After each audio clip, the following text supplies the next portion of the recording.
eu queria falar sobre o mapeamento do território brasileiro. E não foi um evento único de uma pessoa só.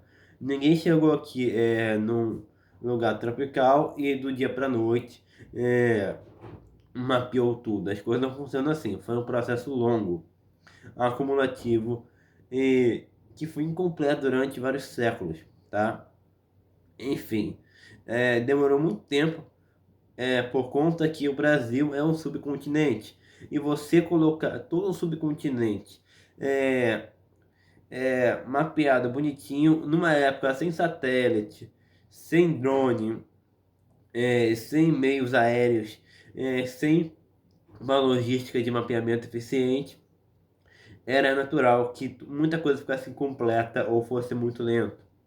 Enfim, não é igual hoje em dia que tu tem um satélite que tu consegue mapear tudo. Naquela época era na cartografia, na mão, desenhar mapas é uma das coisas mais complexas que eu já vi na face da Terra. Se você é cartógrafo, tu tem. Se tu mexe com cartografia, se você é um cartógrafo, tu tem o meu total respeito. Enfim, porque é uma coisa que um dia eu gostaria de conseguir fazer. Não é fácil, tá? Não se culpe. Não é uma coisa que você domina da noite pro dia. Os cartógrafos mais experientes são mais velhos, enfim. É, demorou para isso ter uma escala nacional, enfim. Em termos de epistemologia, enfim, e da epistemologia da cartografia, é, mapear não significa um espelho da realidade, é, mas um modelo histórico progressivo, sempre provisório e depende de técnicas, interesses políticos e limitações materiais. É basicamente isso, tá? Não é uma coisa que você consegue fazer facilmente, ao meu ver.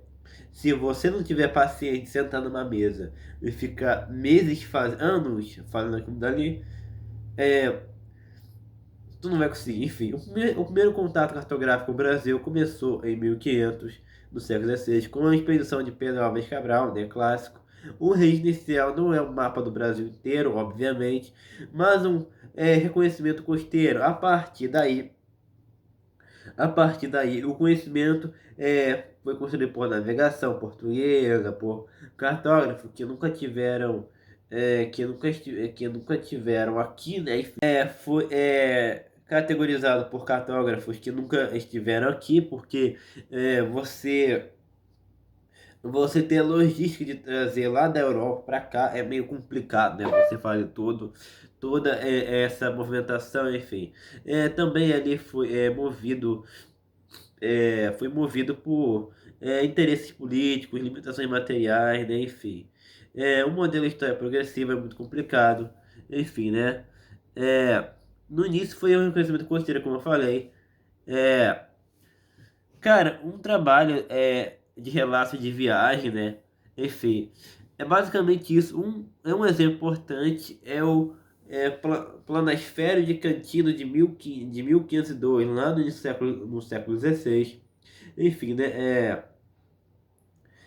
Você poderia ali usar relato de viagem. E um exemplo importante pesquisa aí na internet aí com suas falanges aí o é, Planisfério de Cantino, produzido em Portugal a partir de informações secretas de navegação. Esse mapa já havia ali, né, parte da costa brasileira, mas de forma muito imprecisa. Enfim, cartografia é uma coisa que eu me interessei um pouquinho, só é um pouquinho mais do que antes, não é o meu foco. Enfim, eu sou um acadêmico geral, não tenho uma área tão específica assim. É, vai ter figuras como o Américo Vespúcio que ajudaram a consolidar a ideia de que aquelas terras não eram a Ásia, mas o Novo Mundo. Isso não significa que ele tenha mapeado um novo mundo, tá? É, é, que não significa que ele tenha mapeado o Brasil, pelo amor de Deus. Enfim, não significa que ele conseguiu mapear toda a América, Brasil, enfim, pelo amor de Deus. Ele só provou que aqui não era a Ásia, tá? Ele ajudou a consolidar a ideia de que essas terras não eram a Ásia, enfim. Isso contribuiu para a interpretação geográfica e para a nomenclatura do continente. O mapeamento detalhado da costa foi sendo ampliado por expedições portuguesas de exploração, tá? E exploração, né? Exploração ali, expedições atrás de pau-brasil, apoio de navegadores, pilotos, e Cartago foi ligado ao coroa de Portugal, enfim. Com apoio de navegadores, pilotos e cartógrafos, basicamente isso. Não tem muito mistério, não tem muito mistério com relação a tudo isso. Do ponto de vista histórico, científico, os mapas mais influentes foram produzidos em centros cartográficos europeus como Lisboa, Amsterdã, Antuérpia, né? E, enfim, esses mapas eram baseados em triangulação rudimentar de rotas marítimas, né? Estimativas de latitude por astrolabe, relatos de pilotos. Em termos epistemológicos, isso gera um problema clássico, tá? O conhecimento cartográfico era probabilístico e narrativo, não plenamente verificável por medição direta do terreno. Mas eles faziam o que podiam, né? Apesar das limitações, eles faziam aquilo que era possível. Aquela velha frase, né? Eu faço o que eu posso, enfim, né? Mas uma coisa interessante aqui, que eu vou falar aqui, é a interiorização, né? De você adentrar interior adentro, foi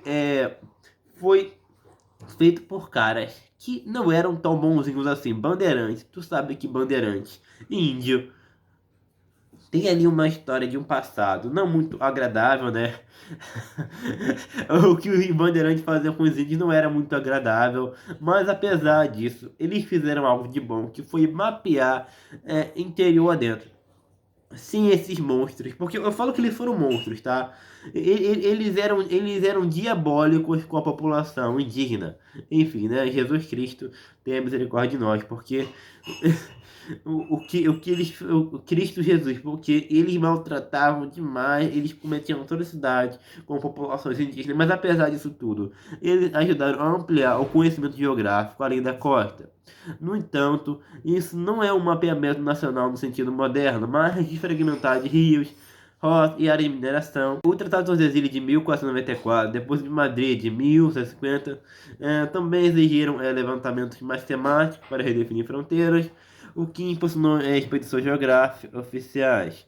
Né, um marco mais científico de cartografia, você vai ter ali, ocorre no século XIX, tem ali um avanço perante os séculos, enfim, né? Você vai ter ali, é, você vai ter ali um avanço, né, com o desenvolvimento de instituições militares, científicas, né, culminando em levantamentos mais precisos que mais tarde seriam organizados por órgãos como o Instituto Brasileiro de Geografia e Estatísticas, né, enfim, né, que seriam mais tarde organizados por órgãos como esse que eu estou falando, né, levantamentos, instituições, né, enfim, militares, científicas, culminando em levantamentos mais precisos no futuro.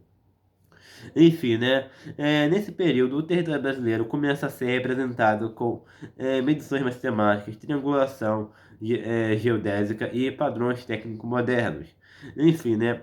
E uma coisa que eu gosto muito são caravelas. E elas foram o principal instrumento da expansão, né? Marítima portuguesa, né? Elas eram navios relativamente leves, com velas latinos triangulares, capazes de navegar contra o vento de forma mais eficiente do que em barcos anteriores. Tinha um casco estreito, né, boa manobridade e era usado tanto para exploração quanto para reconhecimento costeiro, porque ela conseguia ali navegar na costa, enfim, ir mais adentro, enfim. A tecnologia combinava conhecimento náutico mediterrâneo com adaptações atlânticas. Instrumentos como astrolabe, bússola e tabelas astronômicas eram essenciais para a navegação por latitude. Em termos de dificuldade, tá? Dos pesares, tá? Essas viagens dessas caravelas incluem limitações severas, escassez de alimento fresco, risco de escorbu, incerteza de rotas, tempestade atlântica e desconhecimento das rotas atlânticas. O Atlântico não era um espaço vazio, mas um sistema dinâmico mal compreendido na época, o que fazia cada expedição funcionar como experimento empírico de navegação. Ali era na marra, tá? ali aprendi na marra, tá? Do ponto de vista epistemológico da história da ciência, o caso do Brasil mostra algo importante. O território não foi descoberto nem mapeado de uma vez, mas construído como objeto científico ao longo do tempo. Cada mapa antigo é uma hipótese sobre o espaço, baseado em dados incompletos, interesse político e limitações técnicas, né? Enfim, é basicamente isso. Muitos marinheiros, o túmulo foi o mar dele. Quando o marinheiro morria ali, de escorbuto, pegava o corpo e jogava no mar. Mas, através da morte desses caras, conseguimos mapear o território brasileiro. E aí você se pergunta, quando que todo o território brasileiro ele foi completamente mapeado? Quando podemos falar que todo o território brasileiro foi mapeado? Através do sangue desses caras, né? Que ninguém dá valor. O marinheiro, pobre, pobre lá que morreu de escorbuto, não tinha onde enterrar, pegaram ali, fizeram uma oração ali, Senhor Jesus Cristo, receba essa alma, joga no corpo no mar, enfim. Milhares de marinheiros, exploradores, indígenas, guias, soldados, sertanejos, cientistas e trabalhadores morreram ao longo dos séculos em expedições marítimas e terrestres. O conhecimento geográfico do Brasil foi construído com enorme custo humano, no sangue, tá? Agradeço esses caras. Mas há uma questão importante. Não existe um momento exato que alguém pode dizer, nossa, em que momento o Brasil foi mapeado? Não tem, tá? Não tem. Vou logo falando isso. Nossa, quando que o Brasil foi mapeado? Nossa, quando ele foi mapeado? Nossa, quando o território brasileiro ele foi devidamente cartografado completamente. Enfim, não é possível dizer que o Brasil está mapeado. O mapeamento é um processo contínuo, tá? Enfim, né? Se falamos de conhecimento geral do território brasileiro, né, a generalização, as principais formas do país, seus grandes rios e fronteiras já eram conhecidas, tá? Antes do século XIX, tá? Se for voltando ali um pouco, enfim. Porém, grandes áreas da Amazônia permaneceram um pouco levantadas cientificamente, tá? Enfim. Um nome importante na cartografia foi. Um nome importante nesse processo foi o de, né? Um nome importante ali, um cara importante. Foi o Cândido Rondon. Entre o final do século XIX e o início do século XX, todas as pessoas ajudaram a mapear a região do centro-oeste da Amazônia. Muitas áreas que pareciam hoje como em branco, né, nos mapas, passaram a ter registro mais preciso, né? Porque a região amazônica é uma região muito densa, enfim, né?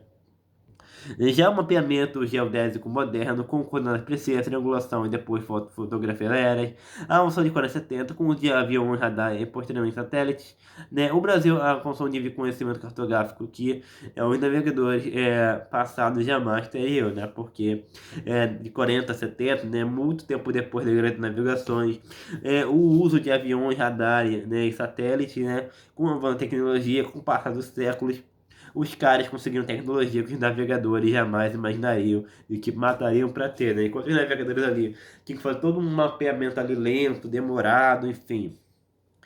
Os caras conseguiram em poucos anos fazer o que os caras demoraram décadas, né? Enfim. Hoje mesmo com o satélite, o mapeamento continua sendo atualizado, tá? Rios mudam de curso, florestas mudam, cidades crescem, novas medições mudam, né, o que a gente pensa, enfim. Quanto aos marinheiros das grandes navegações, como eu falei, agradeça a ele, agradeça o sangue desses malucos. Agradeça o sangue desses malucos. Porque muitos morreram de escorbuto, desnutrição, infecção, naufrágio, tempestade. O escorbuto causado pela falta de vitamina D era um dos maiores problemas de morte em viagens coloniais longas. Em diversas embarcações, né, enfim, a mortalidade podia ser extrema. Quando o marinheiro morria no mar, a prática, né, como eu falei, era o sepultamento marítimo. Senhor Jesus Cristo, o nosso amigo que morreu aqui, agonizou até a morte, mas o sofrimento dele acabou, Senhor Jesus. Por favor, receba a alma dele no paraíso. Aí pegava o corpo e embalava numa bandeira ali e jogava no mar. Aí fazia oração ali, rezava ali, o padre rezava ali, né? Enfim. O corpo era envolvido em tecido-lona, frequentemente com peso, acompanhado de orações, e lançado ao oceano, né? Enfim, para muitos. O, o Atlântico foi o último morado, né? Enfim, eu fico até emocionado. Eu fico até emocionado. O Atlântico foi. O Atlântico foi a casa do maluco, velho.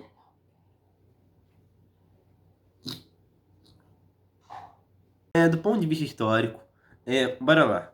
Não foram apenas os marinheiros que pagaram esse preço. Povos indígenas forneceram conhecimento fundamental sobre rios, regiões do interior. Muitos foram traídos, massacrados, enfim, né? Sem esse conhecimento local, grande parte do território brasileiro teria permanecido desconhecida pelos europeus por muito mais tempo, né? Enfim, né?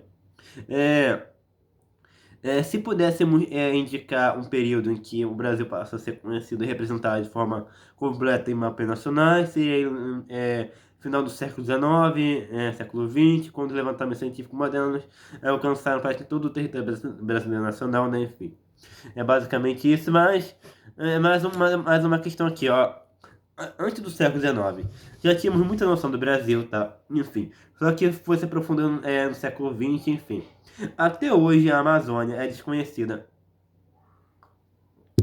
Não temos conhecimento assim, tão fundo assim da Amazônia. Aí surge aquelas teorias malucas, né, de Ratanabá, mas maluco, olha aqui, ó. Maluco. Hoje em dia temos satélite. Se existisse uma cidade aterrada ou apagada pelo tempo, os satélites mostrariam o Ratanabá não existe, porque senão teria vestígios arqueológicos de sedimentos humanos. Se uma cidade como Ratanabá existisse, deixaria vestígios claros daquilo dali. Nenhuma cidade desaparece tão rápido assim. Enfim, até hoje a Amazônia não é tão bem cartografada assim, né? Vem essas teorias malucas, não, de Ratanabá, cidade secreta, enfim. Uma prova disso é os maias, né? Enfim, até mesmo o século... uns maias lá no Peru, né? Enfim, mesmo séculos depois, tu tem ali registros de assentamentos. Se tivesse uma civilização assim na Amazônia, conseguiríamos notar facilmente, pelos vestígios arqueológicos, antropológicos, que essa civilização deixaria, né? Então é impossível. Não vem com essa de Ratanabá pra cima de mim, não, porque não tem. Impossível. Impossível. Não, não é impossível. Se acharem alguma coisa, né? Enfim. Mas até agora, pelo meu conhecimento, enfim. Tudo isso porque a Amazônia não é totalmente conhecida. Existem poucas áreas estudadas, espécies não descritas pela ciência. Muitas vão ser extintas antes da gente conhecer, né? Há um inseto ali, amazônico ali, endêmico de uma região ali, que o desmatamento vai chegar a engolir, enfim. É, você vai ter sítios arqueológicos que ainda não foram escavados, regiões onde trabalho de campo é difícil, mas isso não significa, porém, que qualquer hipótese não seja plausível, tá? Enfim. Eu não tô falando que qualquer hipótese não seja plausível, mas eu tô negando absurdos, né? Enfim. Tem essa diferença. Qual adianta Anabá? Não é aceito pela arqueologia científica.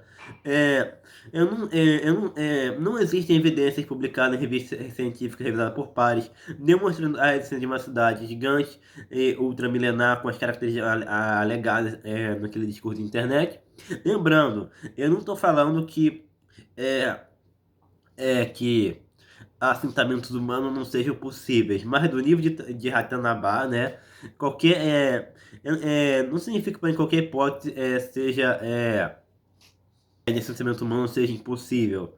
Não tô falando aqui do nível de Ratanabá, do nível de Ratanabá, né? Enfim, impossível, impossível, impossível, impossível. Enfim, eu não tô falando que não tem trabalho arqueológico, tá?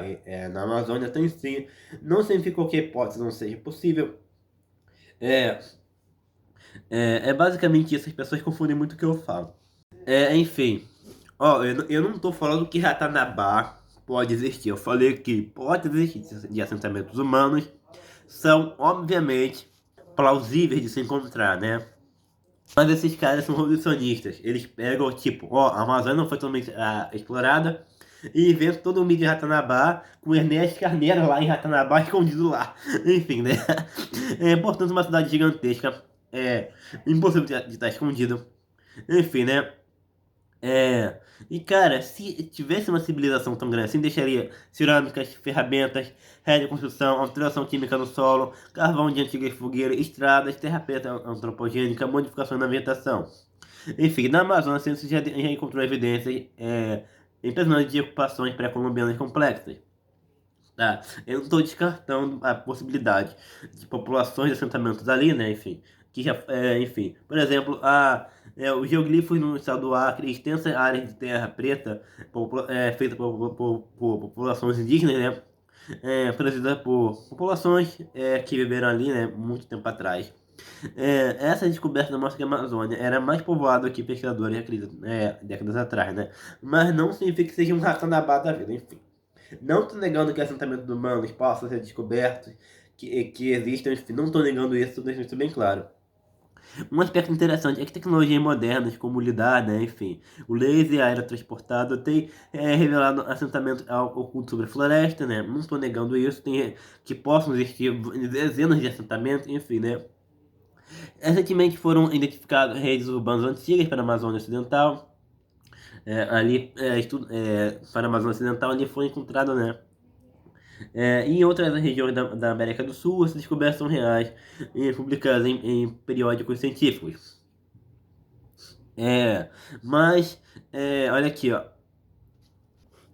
Mas se uma cidade antiga for descoberta, os pesquisadores mostrariam estruturas, datas, artefatos, análise do solo e detecção, né?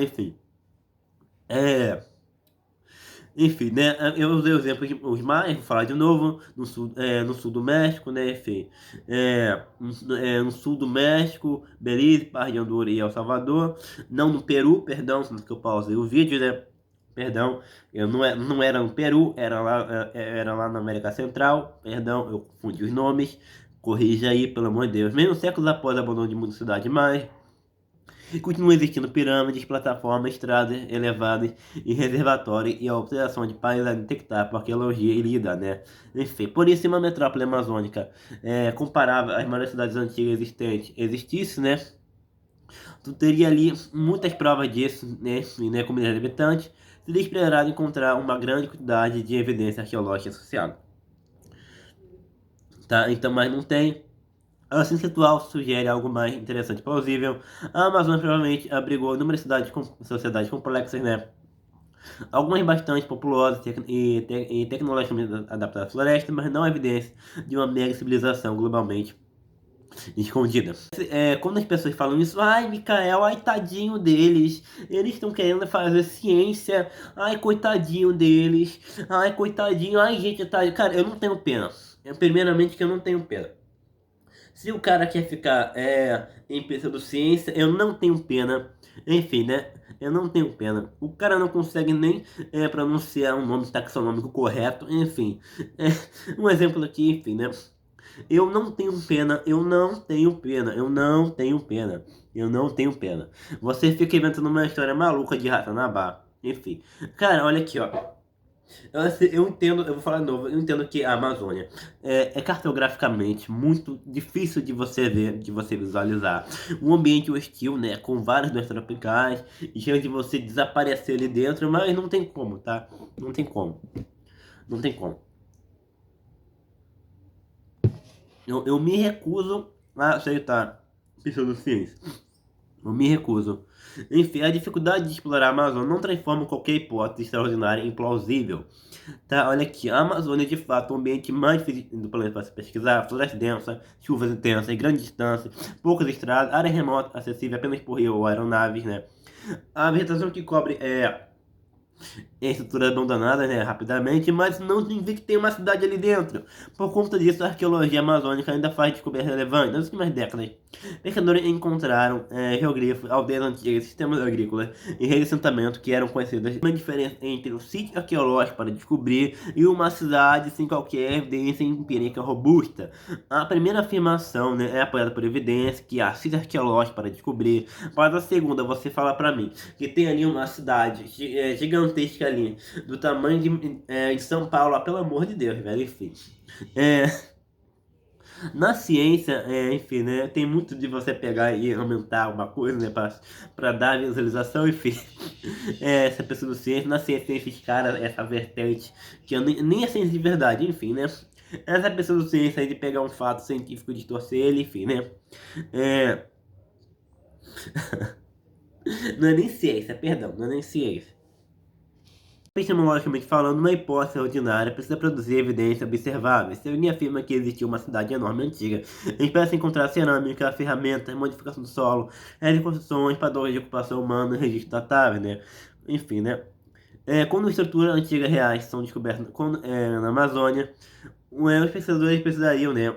Quando isso acontecer, né? Quando estruturas reais são encontradas na Amazônia, ou pequenas estruturas, né, não muito amplas, quando assentamentos humanos são descobertos, quando isso acontece, ou quando acontecer algo maior, né, enfim, tem que ser examinado por dados concretos, né, por epistemologia, por metodologia, né, que possam dali datar com certeza o que está acontecendo ali, né, enfim. Quando acontece de você achar alguma coisa assim na Amazônia, não um assentamento gigantesco, como as pessoas pensam. Você tem ali vestígios de populações humanas na Amazônia, né, de assentamentos, porém nada no nível de Ratanabá, entendeu? Tem essa diferença importante. Muito clara. Ai, eu não sei, eu sinto cada vez menos de pseudociência, tá? Cada vez menos, cada vez menos pena. A arqueologia moderna encontrou evidências de sociedades amazônicas muito mais complexas do que se imaginava. A evidência grande rede de aldeia no Alto Xingu, estudada por Michael Helkenberg, né? Enfim, além de extensa área de terra preta antropológica e geografia na Amazônia Ocidental. Mais uma coisa é falar de aldeias grandes, redes regionais de assentamentos, populações de dezenas de milhares, em determinadas regiões, manejo eficaz de floresta. Outra coisa é falar que tem ali uma floresta gigante, uma floresta ali que esconde ali uma cidade tecnológica que tinha raio laser.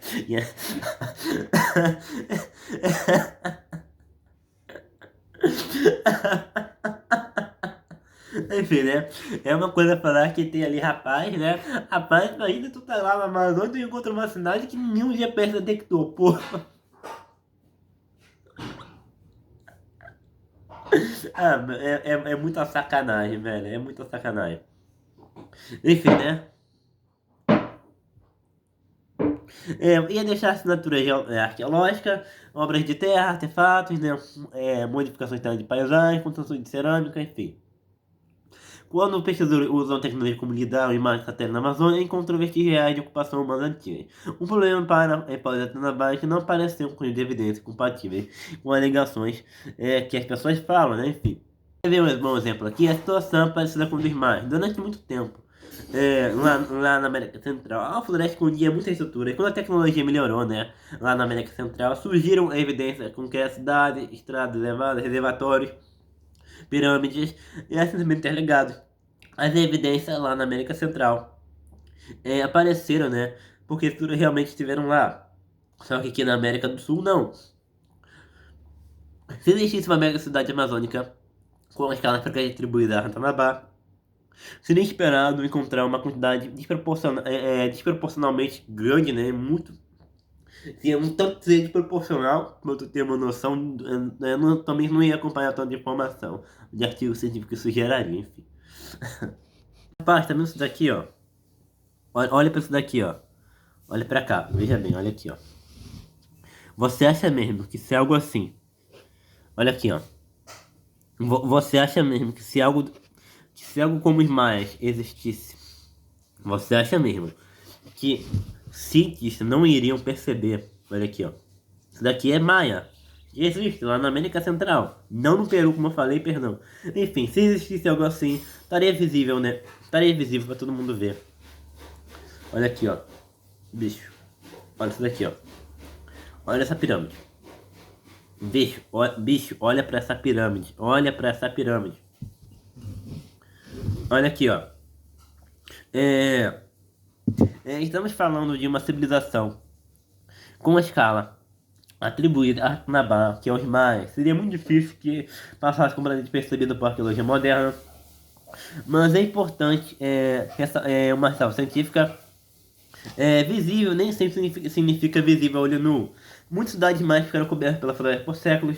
Algumas estruturas só foram identificadas claramente após levantamentos com lidar, que conseguem enxergar o relevo sobre a vegetação dessa. Mesmo assim, essas cidades deixaram quantidade de evidência arqueológica imensa.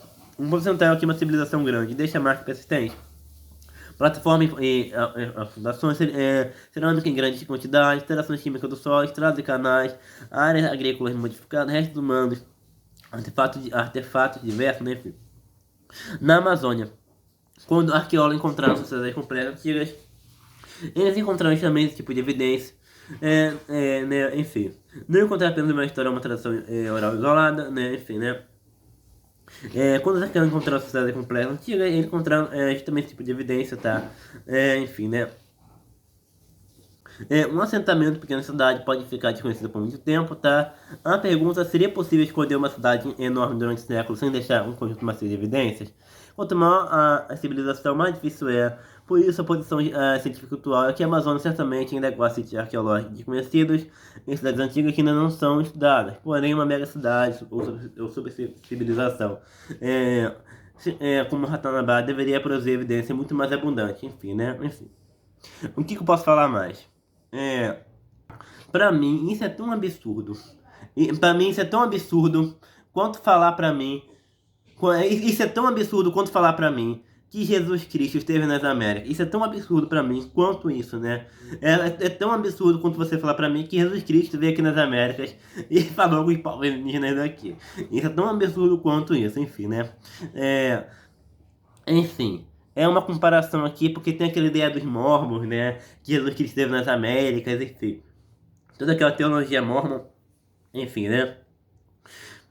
É bizarro de estranho como esses caras conseguem fazer teoria, enfim, né? Ambas as afirmações parecem extraordinárias sem evidência conveniente, né?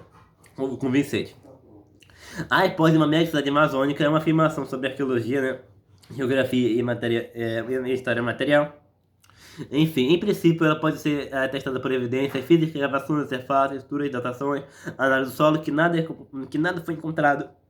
Nada disso do que eu falei aqui, de escavação, artefatos, estruturas, datação, análise do solo, nada foi encontrado. Outra afirmação também é que Jesus de Nazaré esteve na América, uma alegação histórica específica, e foi para que ele fosse aceito pela historiografia moderna. Se necessário, documentos de confiar, evidência arqueológica ou outras fontes independentes que precisam sua presença. Atualmente não há consenso acadêmico nem evidência histórica de que Jesus Cristo esteve nas Américas, enfim, né? Do ponto de vista epidemiológico, é comum, né? Quanto mais extraordinária a informação, mais forte deve ser a evidência, né? Enfim. Alguém dizer, havia assentamentos indígenas completos na Amazônia, a evidência robusta, havia assentamento amazônico ainda existente, né? É possível, embora exista evidência, existe uma mega civilização escondida sem deixar rastro, existe evidência mais forte ainda. Jesus Cristo esteve fisicamente nas Américas durante sua vida. Também exige evidência histórica muito forte. Enfim, né? Enfim, isso sobre Cristo, né, das Américas, isso é outra história. Isso veio lá com os mormons, né, os mormons, né, enfim, os mormons são tão absurdos quanto Ratanabá, né, enfim. Os mormons, eles têm essa teoria, né, são muito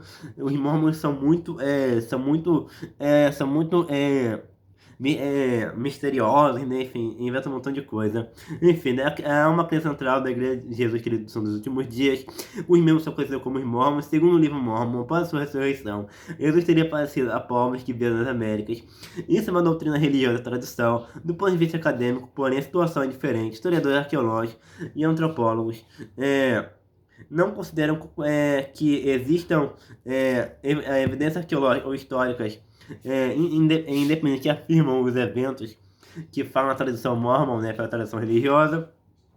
Enfim, na academia isso é tratado como crença religiosa, não como um fato histórico, mas é uma semelhança metodológica, como eu falei, com Ratanabá. Ambos envolvem afirmações extraordinárias sobre o passado que exigem evidência robusta para serem aceitas como conhecimento histórico. Enfim, Ratanabá é apresentado como uma alegação arqueológica histórica que poderia ser afirmada por vezes de materiais que não existem. A aparição de Cristo nas Américas pertence a princípio ao campo da fé religiosa e teologia, não tem afirmação nenhuma disso, né? Enfim. É basicamente isso, tá? É basicamente isso. Fique em paz com o divino. Isso daqui é só uma crítica, não é um ataque pessoal. A particularmente ninguém. Eu não tenho intenção de atacar ninguém pessoalmente. Tanto que eu nunca cito nomes de pessoas que eu vi, eu nunca cito nome de pessoa para não constranger a pessoa, né? Enfim, eu não vou citar nomes aqui e não vou citar ninguém para não constranger ela. Fique em paz, estudem, estudem, estudem, fiquem em paz de espírito, porque sem paz com o cortisol alto você não consegue estudar. Deixe as pessoas serem felizes, enfim. Eu não gosto dessas teorias. Eu particularmente não gosto de teoria da conspiração. Mas se a pessoa ela quer acreditar, ela tem o direito de acreditar nisso, né? Ela tem o direito de acreditar nisso, né? Ela tem o direito de acreditar nisso, porém, né? Não tá certo. Porém, ela no que ela quiser, ela faz o que ela quiser da vida dela, enfim. Isso aqui é só uma crítica, né? É só uma crítica, né? Enfim, né? A essas teorias da conspiração. Faça o que achar melhor da sua vida, viva em paz, siga em paz, enfim. É, e não viva com ódio no coração. Isso, eu não tô com, nem um pouco com raiva disso. Enfim, né? Por mais que eu me exalte um pouquinho, enfim. É isso. Fique em paz. Viva ali com a paz interior, que todos deveriam ter, né? Que algumas pessoas não têm. Sejam proporcionais na vida, não sejam desproporcionais, como quem acredita em Ratanabá. Seja metodológico e viva de forma mais pragmática quando possível. Seja mais racional quando possível. Enfim, é uma dica. Não tô falando para tu ser ateu, pelo amor de Deus.